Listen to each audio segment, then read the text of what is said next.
It seemed like the labor pains had started. As a first-time mom, I was filled with anxiety, especially since I was so far from my hometown and returning for the birth wasn't an option. Thankfully, my in-laws' house was just a 10-minute walk away, and with our good relationship, I planned to rely on them if needed. My due date was yesterday, and just as my husband left for work, I started feeling what I suspected were labor pains. I had just arrived at work, but I knew the baby wouldn't arrive immediately. I decided to keep an eye on things and let my husband know if anything changed. Despite my growing anxiety, my husband George seemed strangely indifferent. Reflecting on it now, I realized his behavior had been off for a while. My name is Ellie. At 32, I'm a full-time housewife, having left my job upon discovering I was pregnant. George, who is 2 years older than me, was a senior at the university I attended. We reconnected at a university club gathering 3 years ago, and our chemistry was immediate. Given our age, we decided to marry soon after. I was thrilled to marry while still in my late 20s. George's demanding job often keeps him late or requires him to work on his days off, which only heightens my anxiety. Fortunately, my mother-in-law has been a tremendous support, especially during the rough patch of morning sickness. She's eagerly anticipating the arrival of her grandchild, and I want to ensure a healthy delivery for her sake. My father-in-law has also been incredibly helpful, driving me to the hospital when needed. I'm truly blessed with such wonderful in-laws. Yesterday was my due date, and my anxiety spiked as I noticed no signs of labor starting. I voiced my concerns to George before he left for work, but he seemed irritated and hurried. If the labor pains haven't started, it means it's not time yet. There's no point in overthinking it. The baby will come when it's ready, he said dismissively before heading out. I wasn't asking for him to do anything specific. I just wanted him to understand and empathize with my anxiety. We had this argument several times during my pregnancy, with George insisting that overthinking won't change anything and that things will work out in their own time. Maybe he's right, but giving birth feels like a matter of life and death. His indifference during my severe morning sickness and painful contractions only added to my frustration. When we first discovered I was pregnant, George was overjoyed. I vividly remember his excitement when we went shopping for baby supplies together. He was thrilled at the prospect of becoming a dad. However, as time went on, his attitude shifted. By the time I reached the stable phase of my pregnancy, he had become noticeably distant. It might have been because work was particularly demanding, but I wished he would be more attentive and caring. Despite these feelings, I've managed to get through each day. Even today, a day past my due date, George left for work with his usual demeanor. Despite my frustrations, I focused on the well-being of our baby and managed to see him off with a calm expression. About an hour later, I began experiencing what felt like labor pains. I called the hospital, but they advised me to wait since my contractions were still spaced apart. I packed my hospital bag and tried to rest while keeping an eye on the time. By the afternoon, the contractions became more frequent, so I took a taxi to the hospital. I attempted to call George, but he didn't answer, so I sent him an email before admitting myself. Since my in-laws were at work, I couldn't rely on them for support. From that point on, all I could focus on was enduring the intense pain. It was excruciating, and I felt utterly alone and anxious, nearly passing out from the discomfort several times. George finally arrived at the hospital in the evening, but to my dismay, he seemed to have been drinking. Really? Of all days? When I mentioned I was in labor, he brushed it off, saying, "I had a sudden drinking party, but I only had one beer." He seemed almost proud, as if having just one beer was something to be commended. It drove me crazy. What? Even one beer is still drinking? You reek of alcohol. Don't come near me like this. Just leave. Between the sharp belly itches and the stench of alcohol, I could hardly think straight. Fortunately, a nurse came in and promptly escorted George out, leaving me alone once more.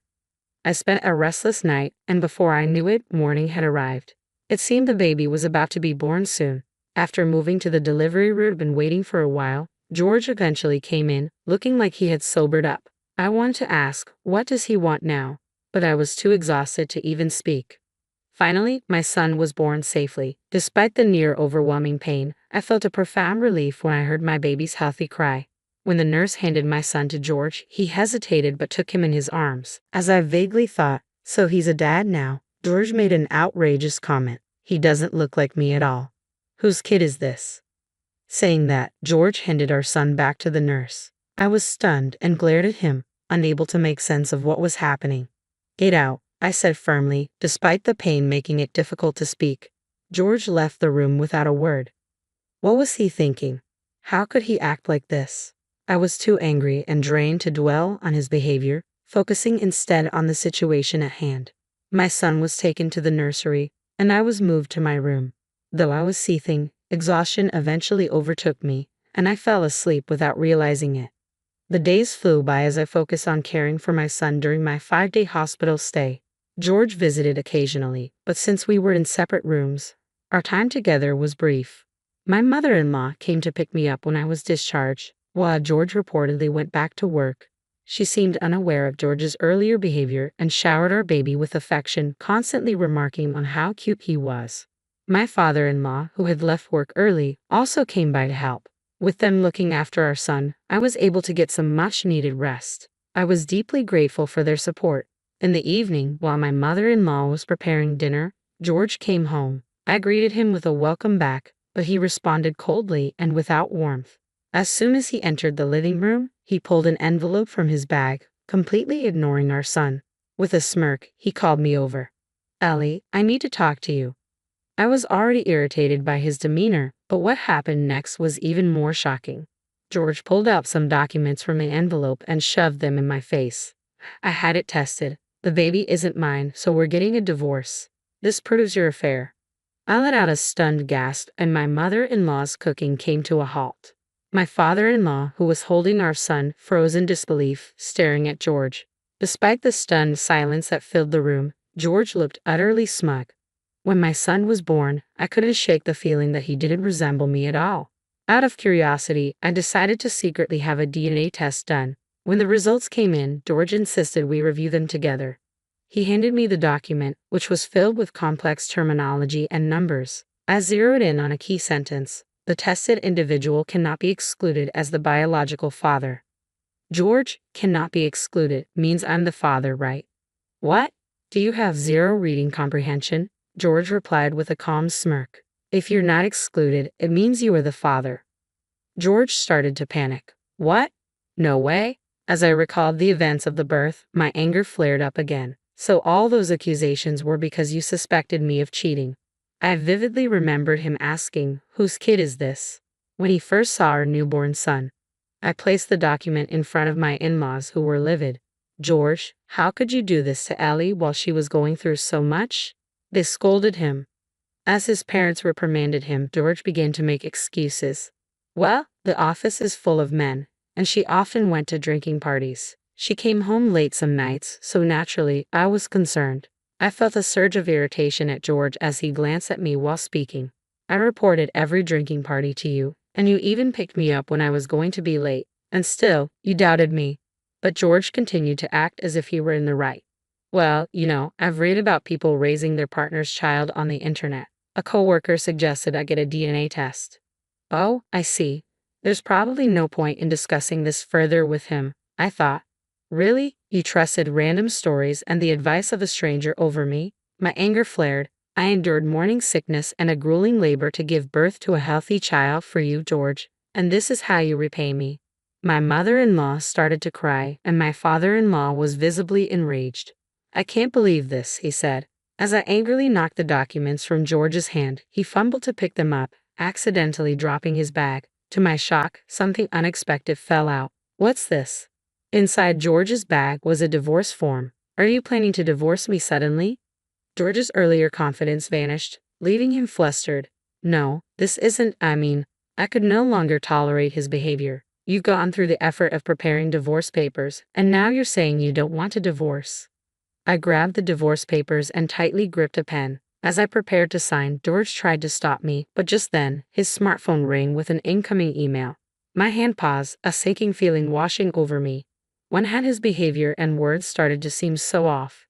It had been strange since summer, after spring had passed. What was this unease? Driven by impulse, I snatched George's phone, holding it away from him as he panicked. I unlocked the screen and was shocked by what I saw. I read aloud. "Have you filled out the divorce papers yet? It wasn't your child anyway, right? Claim alimony from your wife and let's go on a lavish trip." What's this? My intuition had been right. I was puzzled by your sudden accusations of cheating and wondered where they came from. Could it be that you're the one who's been unfaithful? That's why you suspected me of cheating, isn't it? George's face went pale. Who is this woman? Could she be a new employee or something? You must have become the point of contact for new hires this spring and got close to her. I continued calmly. That makes sense. Your behavior changed because you were cheating on me. That's why you were coming home late and claiming to work on holidays. Probably just going on dates. Seeing that George remained silent, it seemed my assumptions were hitting close to home. Hearing this, my father-in-law's anger flared up again. Is this true? As George avoided eye contact, my father-in-law's fist connected with his face. Turning to me, my father-in-law bowed deeply. Ellie, I'm truly sorry for my foolish son. George, now bowing alongside his father, was subjected to a stern interrogation. You should be the one apologizing. Tell the whole truth. The woman George had been involved with matched my suspicions. She was a younger employee who had transferred from another branch, and since George was responsible for her training, their affair had developed from there. It turned out she was also married, though she didn't have children. Stunned, I quickly completed the divorce papers and thrust them at George. Sign these immediately. Ellie, I'm sorry. Please reconsider. I admit my mistakes, George pleaded. I could only regard him with cold detachment. No, I won't reconsider. I don't need someone who abandons me in my time of need. I don't want to see your face again. Since you doubted our son's paternity, you don't need to be a part of his life either. However, I will be seeking child support. With my father-in-law as a witness, George filled out the divorce papers. We also discussed alimony and child support. During this time, my mother-in-law, who had taken our son away temporarily, returned. She silently handed something to George. Confused, he opened it to find an old photo album. Inside was a picture of a baby who bore a striking resemblance to our son. It looks just like him. There's no way he's not your child, my mother-in-law said coldly. These are pictures from when George was born. He resembles our son exactly. George's shock was evident, but he doesn't look anything like me. He began to make excuses.